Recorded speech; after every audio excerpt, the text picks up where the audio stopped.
want to get into Vanderbilt University Medical Center and what they have uncovered this past week concerning what they do with trans affirming surgeries on kids. And I wanted to get Mr. Hinkle's ideas on this because, as we know, Mr. Hinkle has a intersex condition, and I want to get his expertise on this, and just kind of wanted to get his feelings on it. But one video that I saw that I'm going to play in a minute.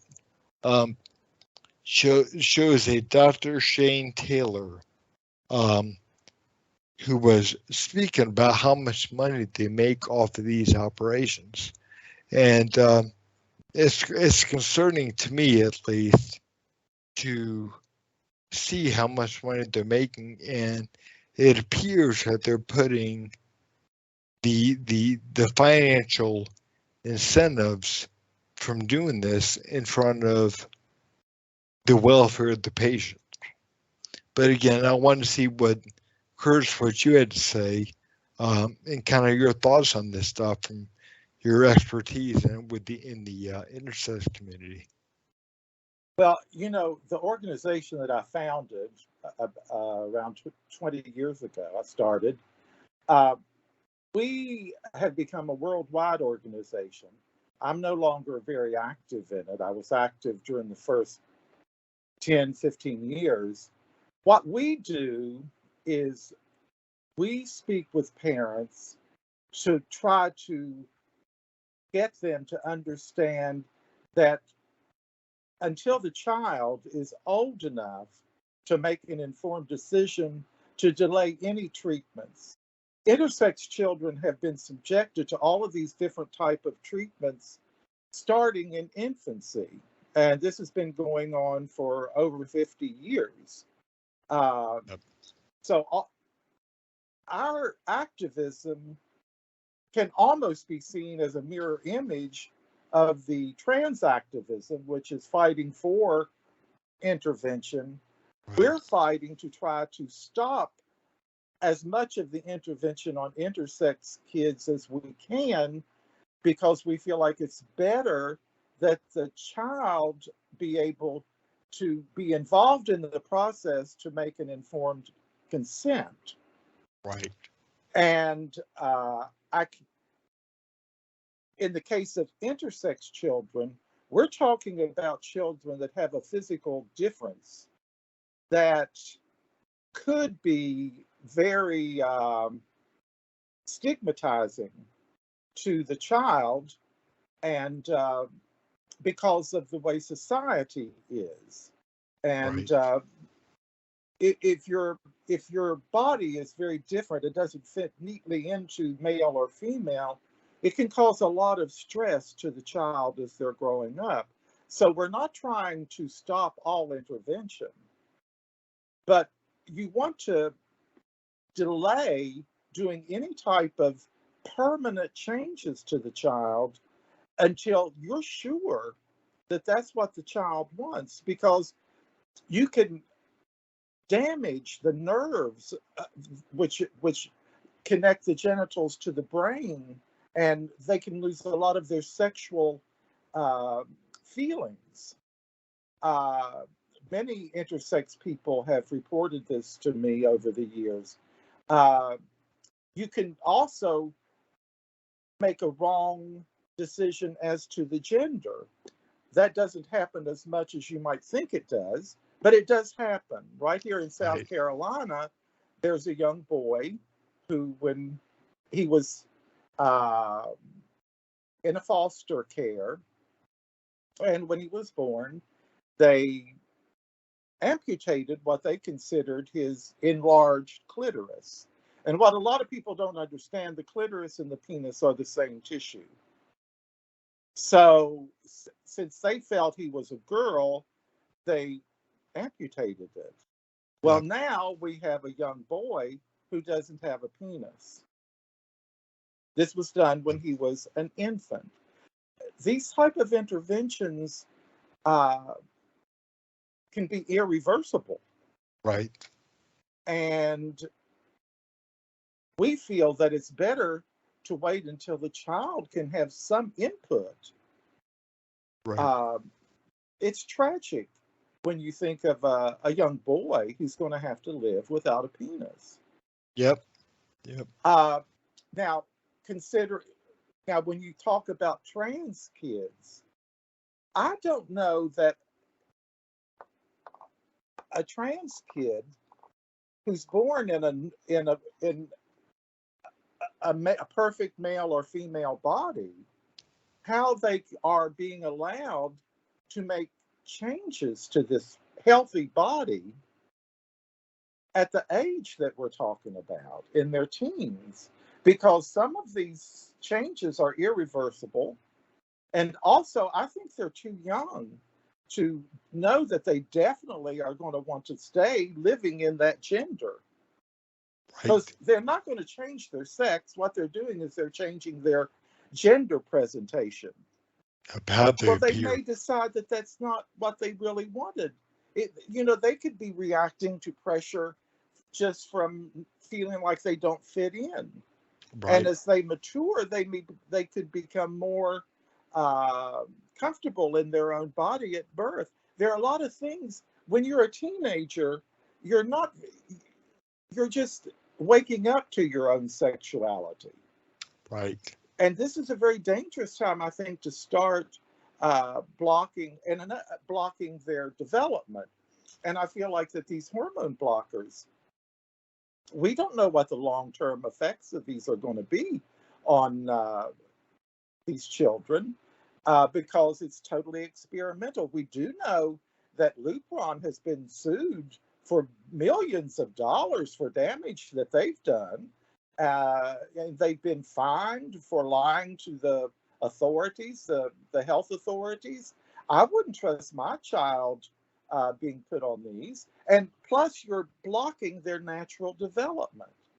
With an intersex child, you may need to provide them with hormones which are sex-specific to which they identify so that they can develop as a male or a female.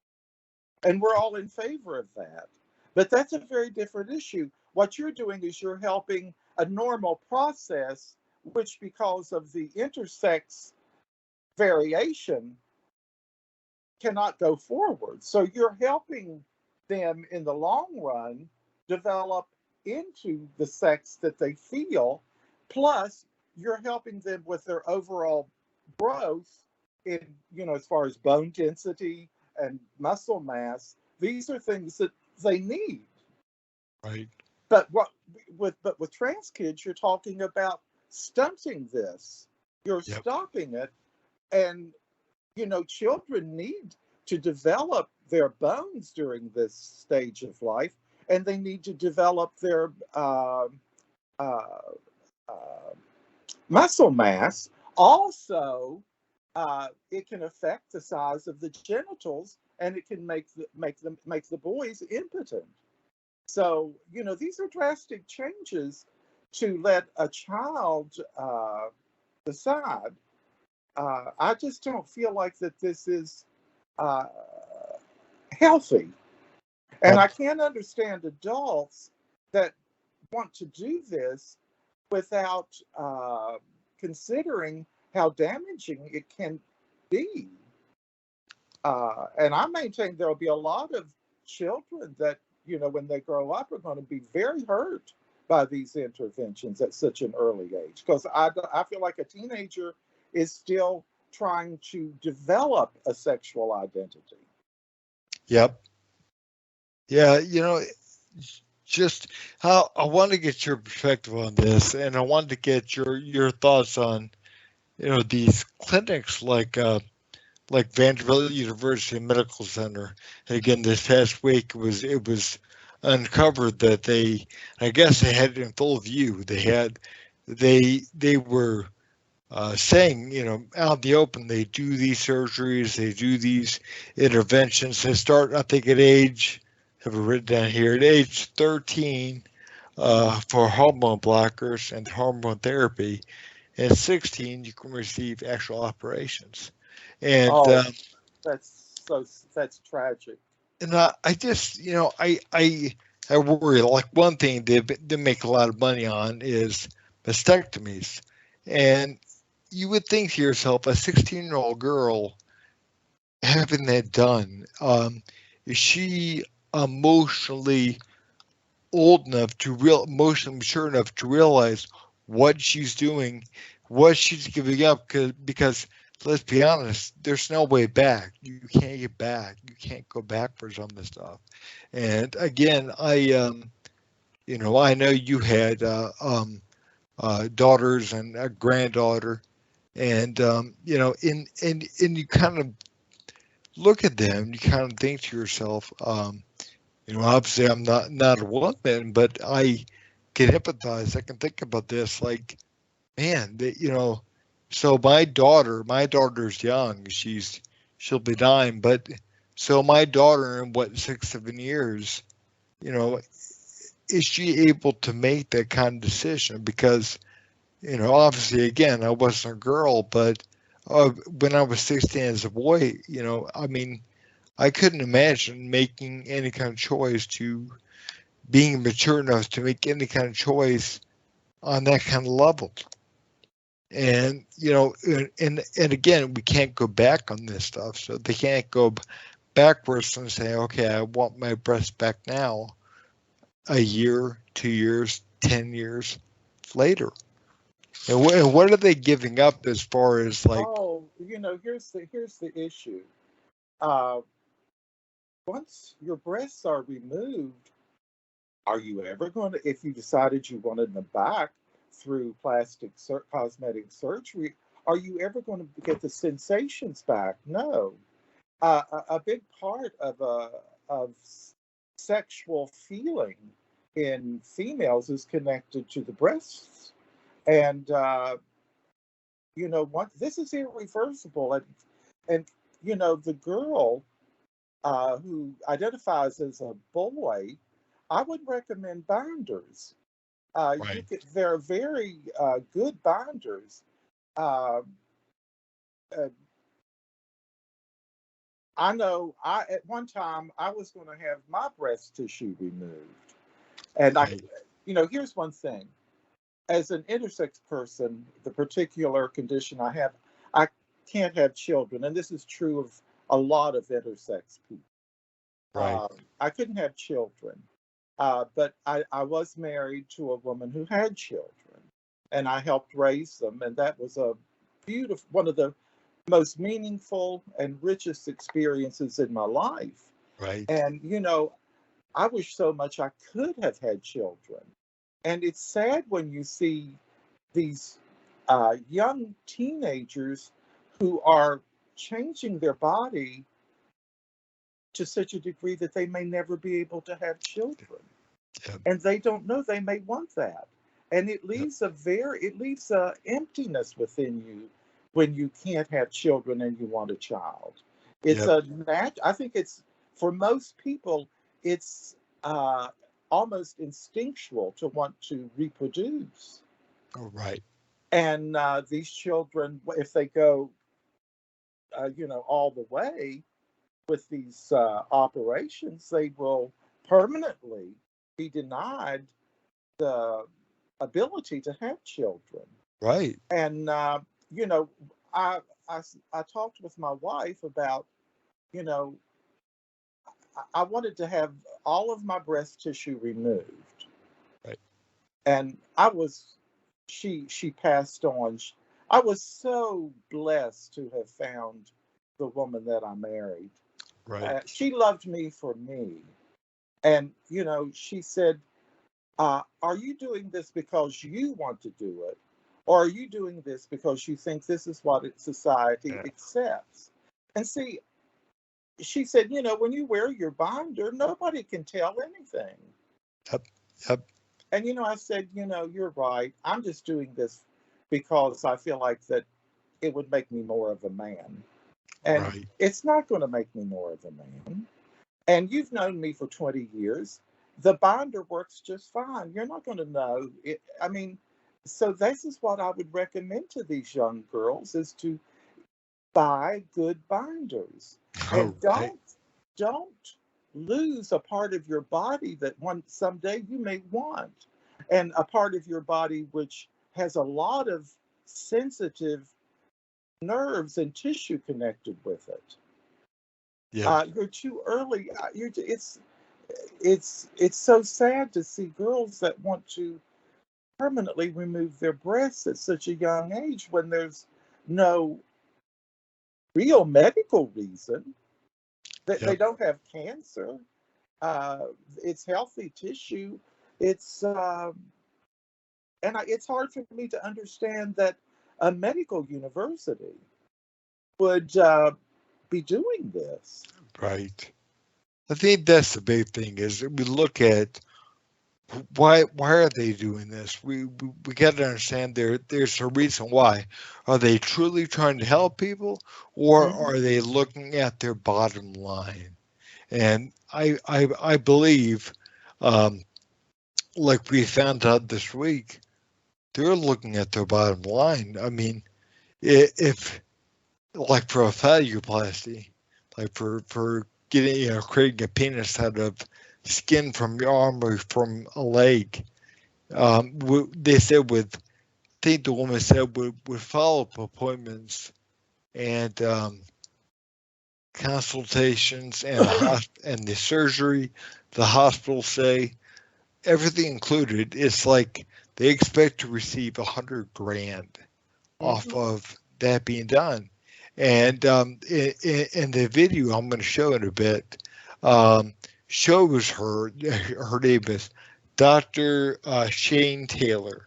And she is just saying just how profitable this stuff is.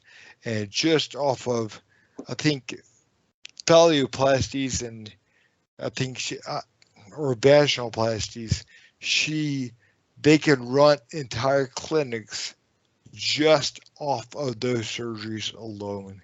They are so profitable. And she says this in the video.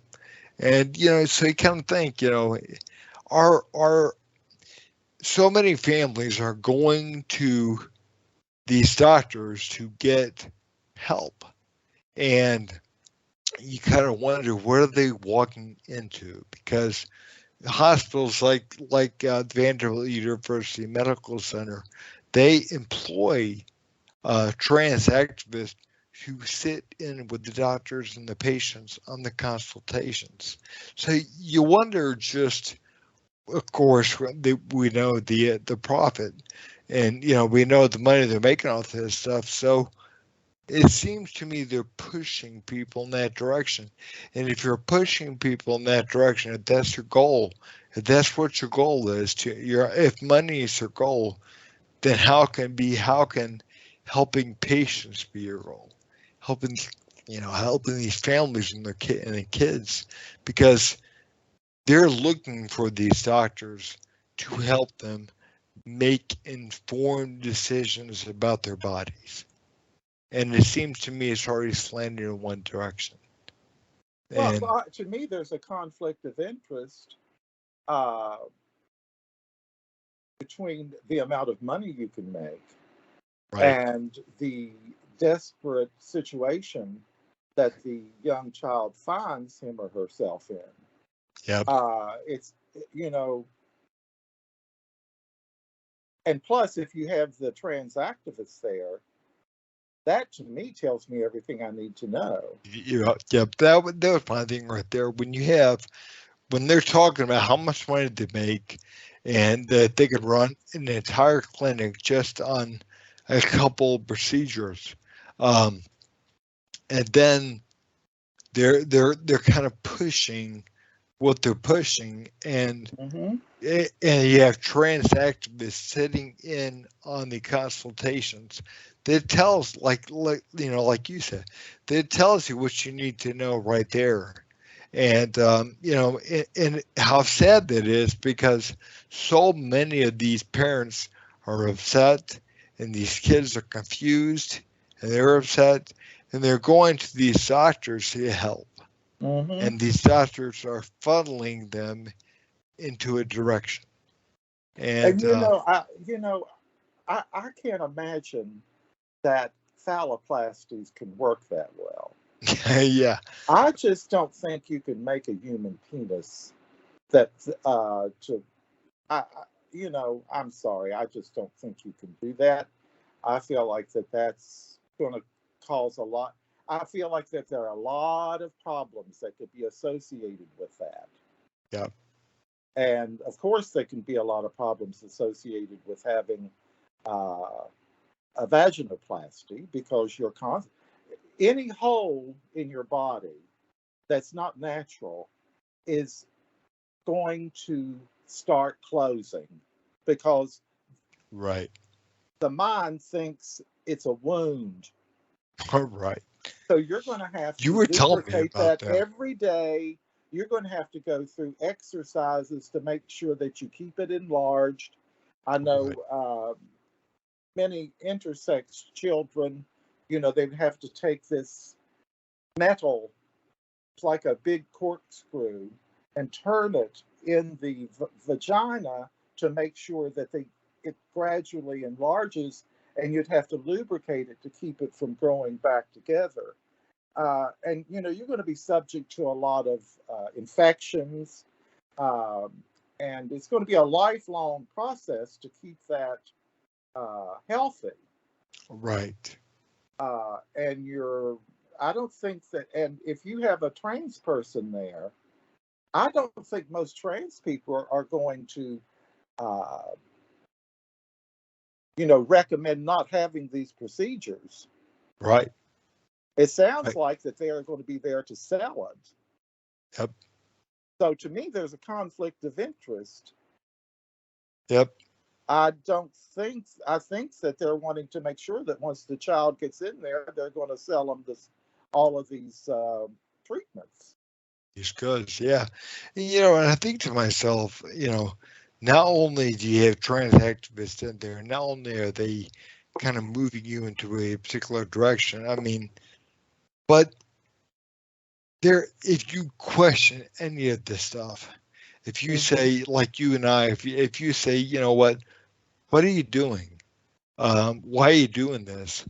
There Mm-hmm. seems to be a movement of, well, you're transphobic.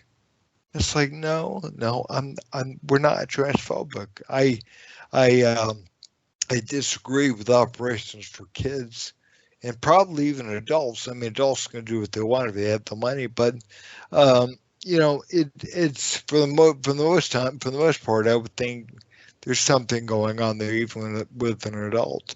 But the fact of the matter is, just because I question something or you question something does not make you transphobic.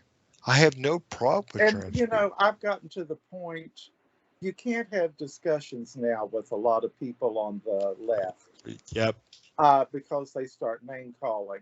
I don't even try to defend myself. If they want to Yeah. call me transphobic, go ahead and call me transphobic.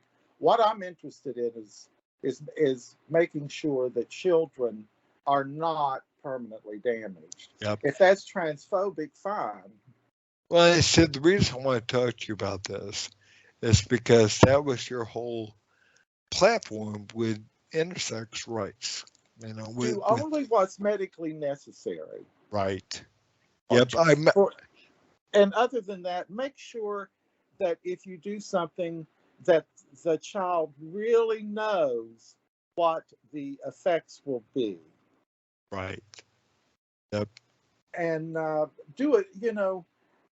Like I said, I understand young intersex boys who decide that they want to have their breasts removed, but I would even discourage them from that if they don't, you know, if they can avoid taking showers, Right. in gym class and whatever, Yep. because they may, when they get older, They may resent that want they that. Right. removed all of that tissue, which is very sensitive. The fact that you're a boy doesn't mean that you have to have your breasts removed. Yep. Yep.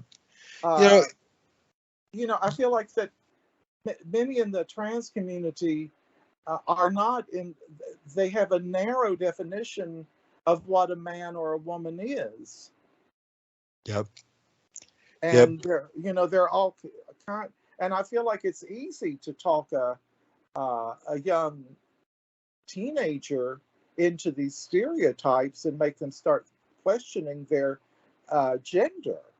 In other words, how they feel in their head, and thinking that, well, we can cure that. Yep. And to me, if you're truly transsexual, you would have known. You wouldn't need someone to tell you. You would be suffering.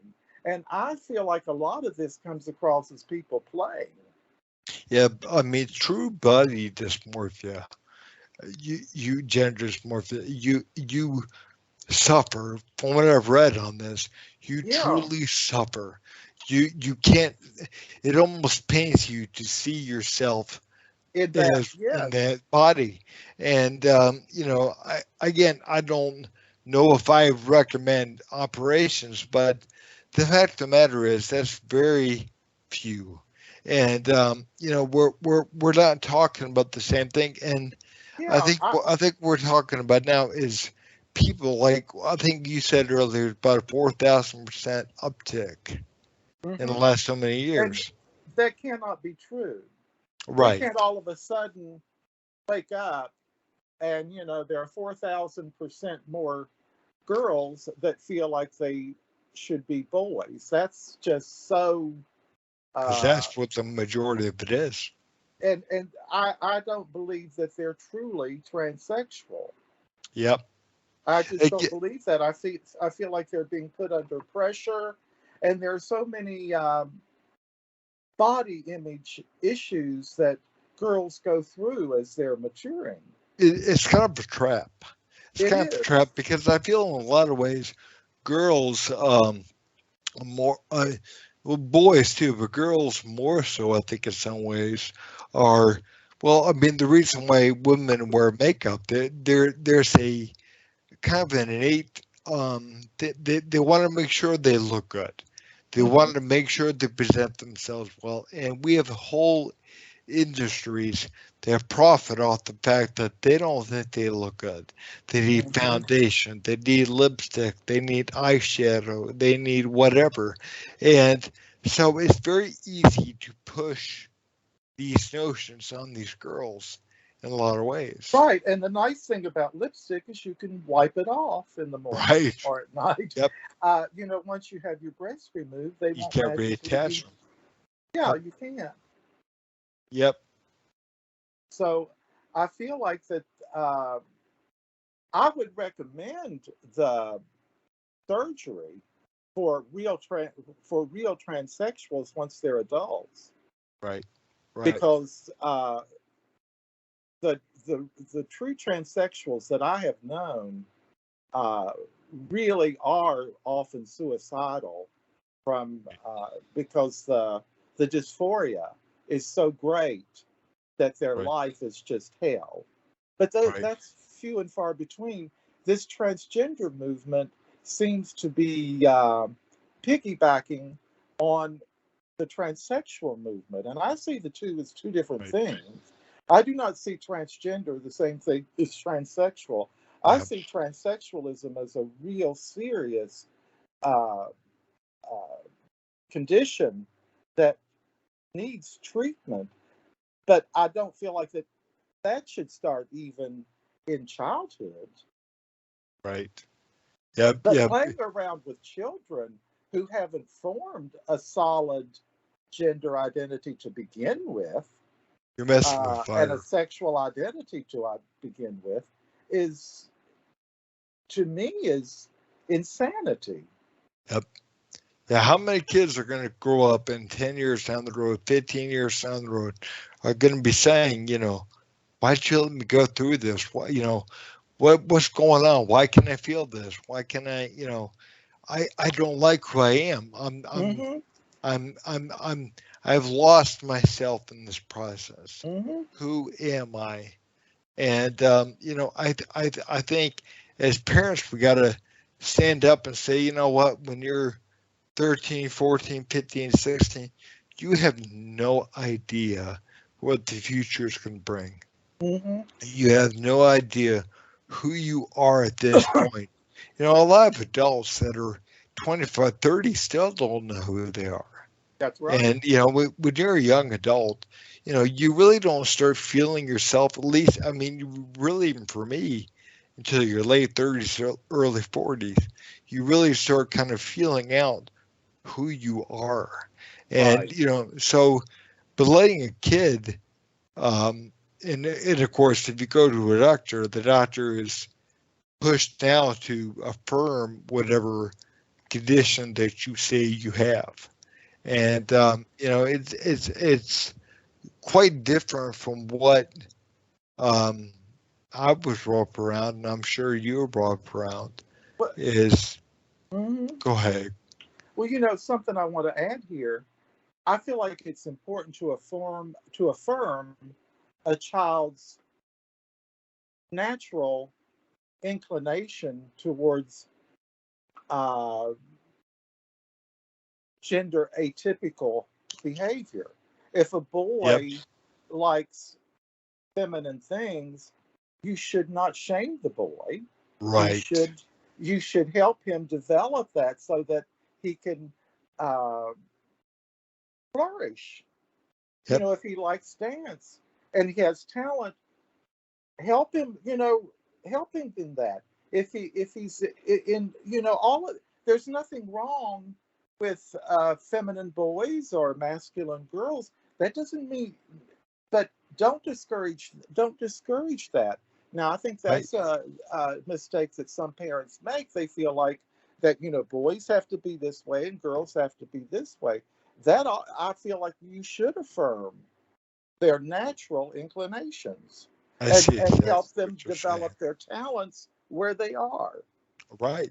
I see exactly what you mean on that because so many parents want to, if they disagree, especially real like religious, and I'm not attacking religious, but especially real religious, you know, conservative Hmm. type parents, you know, look at it like, well, you know, I'm not going to have little Johnny playing with, you know, a doll in a dollhouse.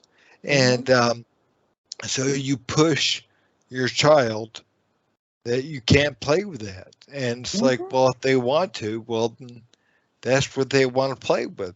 And if you start funneling them into a direction where boys don't play with dolls, then they start thinking to themselves, and especially in this culture now, maybe I'm not a boy.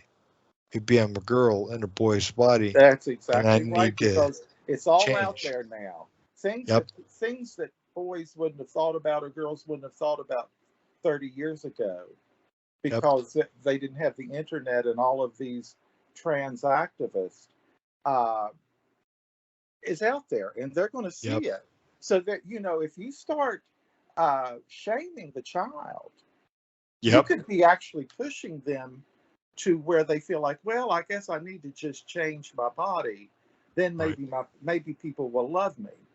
Yep, yep, And my motto, I borrowed it from Alice Strager, is change minds, not bodies.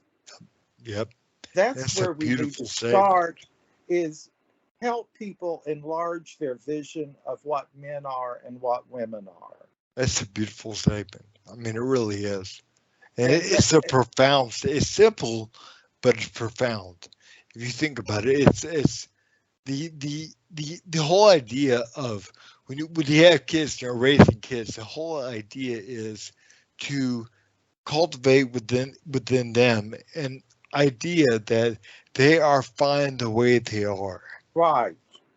And you know, and that's our job as parents, is to say, okay, you are fine the way you are. You don't need to change. And you And work with what you have. right, You right, have to work with the child that you have.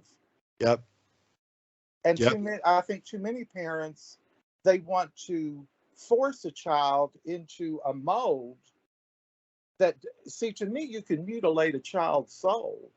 right, just like Yep. you mutilate a body. And the more you mutilate their soul, the more you mutilate their identity, their Right. sense of self, the Right. more willing they are to mutilate their body. Exactly. Because actually mutilating their body is less painful in the short run Right. than mutilating the soul. Now, in the long Yep. run, it could be worse. But if you're In talking the, about a short-term solution, that's a lot easier than constantly having razor blades cutting your soul into 1,000 shreds. right. Yep. And Yep. that's what a lot. That's what society. That's what a lot of people do, because they have so much invested They're trying to into fix what they themselves. think a man is or a woman is. Yep. They're trying to And fix themselves. They're seeing right, they're that trying not as to fix themselves. I got to do work on me, and instead of I got to do work on my emotional sense, they work on themselves physically, because that is what they see is the problem. That's right. And That's right. in my heart goes out to people in these positions, and we've got to understand that if people feel this way and they go to the doctor with their parents and they sit in with a doctor and trans activist, what are they being pushed towards? And it's like the problem is here emotionally, and they're being pushed towards something. So it's like they're going to somebody for help, and they're getting worse by Mhm. going to that person. So they end up going to the doctor for, please, I need help. My Mhm. child needs help. And they're being pushed and funneled towards something that's going to make them worse. Mhm. And my heart goes out to these people that don't understand that we're hurting people. And I was thinking about something earlier by Thomas Sowell, the professor. Um, and he said something about if you're wanting to help people, Mhm. you tell them the truth. If you want to help people, you tell them the truth. If you're wanting to help yourself, you tell them what they want to hear. That's true. And I just, That's the easy way out, yep. And and I that's think of not and that. that's not kind. Yep, I think of that with these doctors and these activists. If you're again, if you want to help these kids, these parents of these kids, you tell them the truth.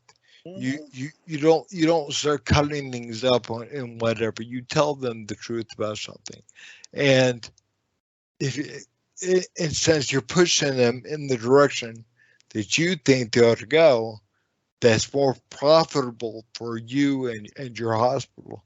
Um, you're not telling them the truth. You're telling them what you're helping yourself. You're telling them what you feel is the answer that people want to hear right now. Mhm. And the answer is affirming transgender surgeries and operations and hormone blockers and whatever. Is affirming those things, and we're not helping people out by pushing them into a particular direction No. based on what the trans community thinks. And it's scary. It's a scary world that we live in now. Um, where things have, I remember years ago meeting you, and remember a conversation we had fall.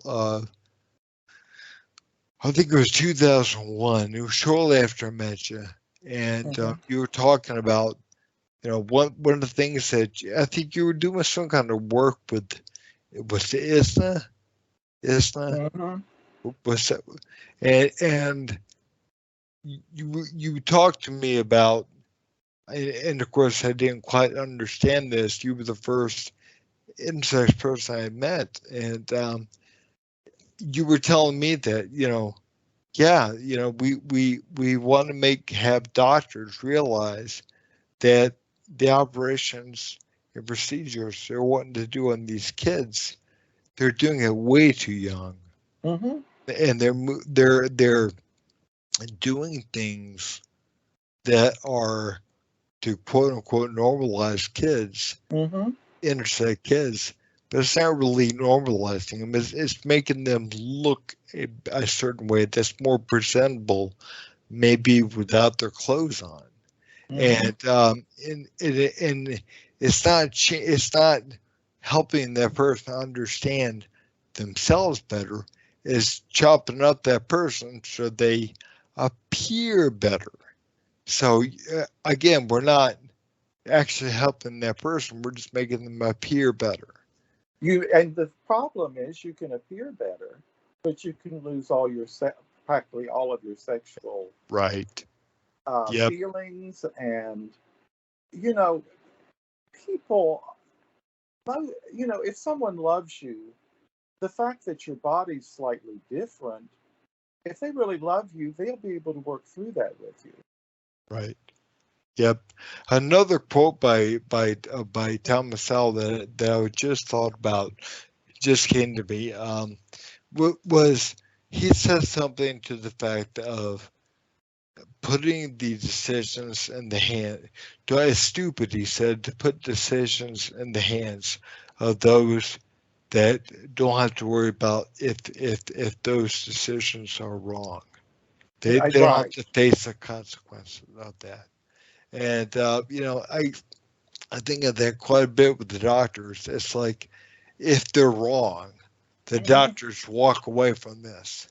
They walk away from this. They don't, it's like, well, I did my job. But they're wrong. And now 10 years later, that person is suicidal and whatever. But if you put the power in the hands of people that don't have to face the consequences if they're wrong, that's stupid. You're putting power in the wrong place. Right. And and that's right. But as a parent, I want to reach out to other parents and say, look, the thing is, we may not be perfect, and we may not make the best choices, but let's hold off on putting our kids into the medical, pharmaceutical, whatever world at the age of 12 or 13 or 14 and start them on pull them out. Understand. Yeah, because this will be something that they'll have to do the rest of their life. Right. They will have to buy the hormones and all of these different follow-up treatments the rest of their life. Yep. One thing I want to do before we end the conversation is I wanted to share a video. I don't know if I can do that. Okay. Let me try to do that. Get that going here. I don't know what you can see. Can you see the screen? I see it. Yeah. Okay. I see someone behind the podium. This is a doctor, and I forgot the doctor's name. This is not the one I said earlier, but this is another doctor a few years ago with Vanderbilt University Medical Center. And this doctor right here is a short little video clip. And what she's saying is if any of the doctors disagree, she's a pediatric specialist at Vanderbilt. Okay. She says if any doctor disagrees with what they're doing, they should find employment elsewhere. And so I'm going to play this. Don't want to do this kind of work? Don't work at Vanderbilt. One video shows Dr. Ellen Clayton telling employees that it is, quote, problematic when they object to providing transgender care. Saying that you're not going to do something because of your conscientious, because of your religious beliefs is not without consequences. The videos also show financial incentives. as one doctor gushed about how much the procedures bring in. These surgeries make a lot of money. So female to male chest reconstruction can bring in $40,000. A patient just on routine hormone treatment, who I'm only seeing a few times a year, can bring in several $1,000s. Now, in a historic move, Governor Lee wants to investigate, saying we should not allow permanent, life-altering decisions that hurt children or policies that suppress religious liberties, all for the purpose of financial gain. If you don't want to do this kind Anyways, yeah, that was something I wanted to share because I believe this right here. We're am I back yet, Curtis, or am I still in my back? Can you see me? Yeah, I see you. But yeah, I mean, yep. You know, I'm thinking to myself, you know, I mean, yeah, I mean, we see why this stuff is they're pushing people in the direction they're pushing them in. I mean, you know, it's very profitable for these benefit these hospitals that are doing that. And I'm glad to see the state of Tennessee saying, you know what, no, and it's very profitable for the pharmaceutical companies. Yeah, you're right. Because what did she say just off hormone treatment itself, like puberty blockers? She said several $1,000s a year is what they receive off that. So, you know, I mean, yeah, it's just a hormone treatment. Of course, you've talked to me about that before, just how profitable that stuff is, and how expensive it is. And I guess what also makes me afraid is under the current administration, they've made a provision to the Affordable Care Act to where the insurance companies have to pay for these, to pay part of these operations. And you know, and to me, it's like, well, you know, I'm not surprised with the current narrative of kind of this left-leaning administration, because we're not talking about old school liberals and Democrats. No. We're talking about just the severe woke kind of, they're beholden to the AOC type crowd. And you know, it's not, they don't give a damn about facts. Right. Or quote the science. It's just what they feel. Yep. And if you don't feel the same way, then their argument is just nothing but name calling and canceling you. Yep.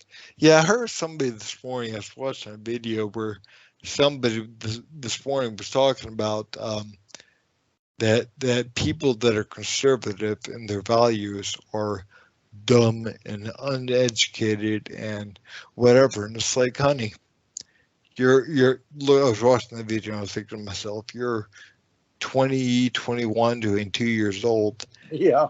No kids, maybe a college degree, even if you're old enough to have one, and to have graduated. And the fact of the matter is, you know, I mean, you're very highly educated. I have a 2-year and a 4-year. Your edge is very, very educated too. I appreciate that, but you know, we're not talking about old school or traditional liberalism. We're not talking about, you know, I've always been a liberal. Right. And we're talking about a whole different type of ideology in this new system, this AOC woke crowd. And you know, again, I don't feel at home there. I don't feel at home either. I don't feel at home really in the MAGA Republican groups either, but I don't feel at home at all in this woke bullshit crowd. That's where not at all. That's where I am. You know, and I've been watching a lot of what Bill Maher has to say, and I don't agree with Bill and everything. I don't, but a lot of what he says, I understand. You know, like one thing he said last Friday on his show, he said something to the fact of people make decisions, and when things are not inside of a vacuum, you know, we're not we don't we it's not we don't have a perfect democrat democratic system set up, or we don't have it. We don't have a good. We don't have good candidates on the left to choose from. If we did, yeah, I would say, okay, I'm not going to vote with the MAGA Republicans on this. Mm-hmm. You know, it's like I understand that Trump could be very divisive, but like Bill Maher said, when you have people that are thinking to themselves, okay, I have kids, and he said something to the fact of, I don't want my kids to come home, look at me and say, Dad, they divided the classroom into oppressed and oppressors, and Mm-hmm. and also the school doesn't have to tell you when, you know, when a child wants to think of themselves as another gender, or wants to go through with gender transitional stuff and everything else. And parents like myself, I'm not saying in this state, I'm not saying it's that way here in South Carolina, but in so many states like California, Washington, Oregon, you don't have to tell your parents.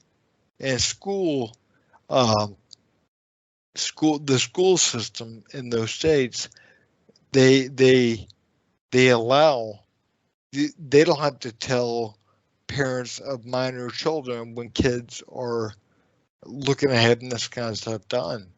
And you know, and so people like myself are looking at this like, okay, yeah, you know, Trump could definitely say things that were divisive. He could definitely piss off groups, and he definitely could do questionable things. But we're talking about, do I agree with, you know, dividing classrooms up as oppressed and oppressor, and teaching this, some of the bullshit that they're teaching, and you know, in going to class and learning about pronouns and everything else. It's like, no, I'm going to vote with the right. And I think that's the way a lot of people see this. I don't know about yourself, but Well, that's the way I see it. see this as total indoctrination and propaganda, Right. and I Right. feel like that it's a violation of parental rights. Yep. Yeah, you know, here's something I want to sum it up with. California, which is so progressive, Yeah. they have now, Governor Newsom was in favor of a law, and it was passed, where you can use putrefying bodies as compost in 2027. That's the value they put on human life. Now you can let your parent rot so that they can be used as compost. That sums up the progressive uh, politics in a nutshell. Yep. Yep. No, I agree. It's rotten to the core, and it's humans are the enemy of the earth. Yep. You know, the whole thing is, if it's not so much that we agree fully with the right on things, it's just that, again, I don't want to hear how bad white people are, how bad. And I don't want my child to Yep. be taught that. Yep. I don't want you, and I don't, you know, I know things have happened in the past. I get that. No, but there's My a child has much, nothing to do with it. right. There's much more of history than they're wanting to teach. You know, just the sheer fact that It's not like we went. It's not like, you know, the American white and the English white went into Africa deep in, you know, went into Africa, got off their ships, went into the jungles and, you know, and savannas and whatever, and pulled the people out and put them on the ships and took them back. No, they came to Africa, and people were already in cages on the shores, and the kings of certain African tribes had them We're making money picked on up. them. We're making money off this stuff. They were selling them, and it's like, It's, no, in it's no pretty- way, in no way do I agree with slavery. In no way. But we have to look at, we can't just, you know, not to use a pun, but we shouldn't whitewash what's going on here. You know, but we gotta be honest about things. There was more complicated than just that. well, it's There pretty was more bad when going you on. it's pretty bad when schools think that they can affirm children to make irreversible changes without input from the parent, but that they have the right to teach your white child that they are bad. Yep. This is nothing but indoctrination and propaganda. Yep. It You has know, no place in the school. and I was watching people on Facebook over the last year or so. People on the left, the far left, don't they don't realize that's going on. They're online saying things like, "Well, critical race theory is not being taught in school because if that's a college level, law school level course," and it's like, no shit. It's like, of course, it's of course they're teaching that course to your 10-year-old, but it's baked into it. You don't understand. They're not teaching critical race theory 101. No, they're not teaching that. What they're teaching is baked into the very soul of the school, the curriculum. It's like, you know, we're teaching kids, well, you know, kind of what's going on right now. White people are bad, especially a white man. And if you question anything about trans people, you're transphobic. If you question anything about, if you don't affirm that something is racist, then you're racist. It's like you become the very thing that something is purported to be if you question what that thing is. Mm-hmm. If you question view on something, and I think that's all the left does now is just label everybody racist, transphobic, right. homophobic, Yep. misogynistic, xenophobic. That's all they do. You can't have a discussion with them because all they do is name call. Yep, they prop themselves up as an expert. What they do is, one thing I've noticed, they prop themselves up and they say, well, I'm an expert because of this or that. That's where they start a conversation. And then they go into why they know something and it is the way it is. And they go to absolute kind of terms. They say, well, this is the way it is. And it's the way it is 100%. Well, nothing really is normally 100%. And, you know, so using absolute terms, that when people do that kind of stuff, it makes me think to myself, they're telling me a falsehood. They're lying to me. Well, I have hope because I feel like reality has a way of biting people in the ass. So, you know, reality always wins. Yeah, you're right, because no matter how much bullshit you want to cover something over with, how much lipstick, like you said the other night, how much lipstick you want to put on a pig, at the end of the day, it's still a damn pig. That's right. At the end of the day, it's still a pig, and you can slather as much lipstick as you want to put it on that. You can, but it's still a pig. That's and right. The fact of the matter is, eventually, people are going to see through something. Yes. And and I think, and I'm hoping that's what's going on now with some of this affirmation surgeries and hormone blockers and whatever, is people are starting to see through, especially with the thing that happened a few weeks ago, a month ago or so, with Boston Children's Hospital, and now what's happening with Vanderbilt. We're getting an inside look at what is going on, and you can say, well, people can say, well, it's not going on. It's not. Well, now there are videos, there's audio. People have called into, like, the libs of TikTok called into Boston Children's Hospital last month. I think it was last month, and or the month before or something, and they were, asking, can I have my 16-year-old daughter, can she get these operations? And they said yes. Yes, they can. No, it is definitely going on. Yep. And again, you're hearing these people right there, these doctors right there, video, audio, saying, affirming, 13-year-olds can have this done, 16-year-olds can have this done. And this is the amount of money we're making off these things. And then when people expose them as what they're doing, those are the ones they want to have you believe is harming people, or it's like these people are harming people, they're exposing people. It's the world turned upside down. Yep.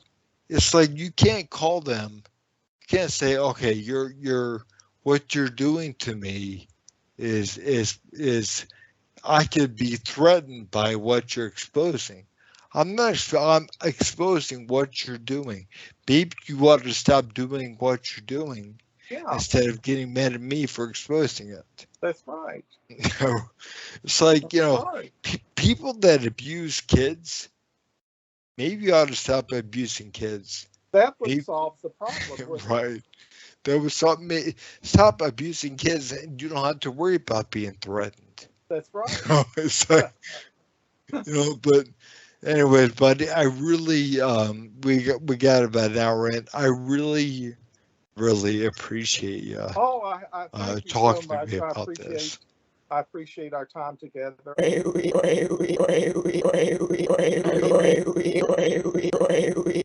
You son of a